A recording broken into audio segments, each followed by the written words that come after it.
Good morning everyone. Ito yung aking peach tree.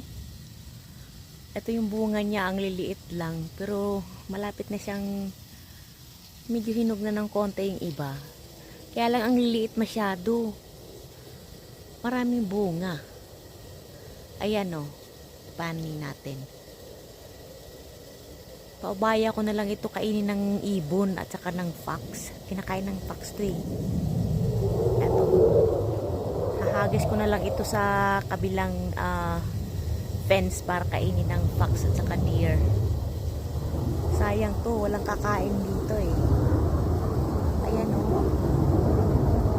Ganda sana, kaya lang mga butik-butik. Kinakain ito ng ibon. Naririnig ko yung mga ibon dito singing.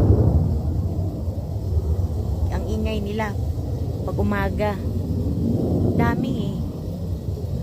Pero pakikinabangan ito ng deer at saka fox. Tapos ng mga ibon. Kahit hindi ko ito kainin. Maganda siya eh. Pakain na lang ito sa mga hayop sa kabilang fence. Ayan o. O, diba?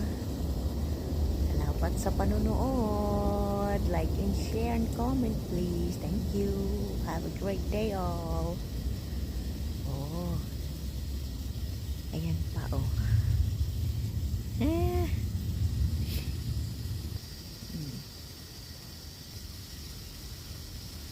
Ayan, marami. Daming prutas dito sa likod pero hindi ko naman kinakain. Yung cherries ko, hindi naman ako namitas. Hinayaan ko na lang yung mga ibon. Ayan, mayroon doon oh. Ayun, ayun. Oh, ayan oh. Tingnan nyo.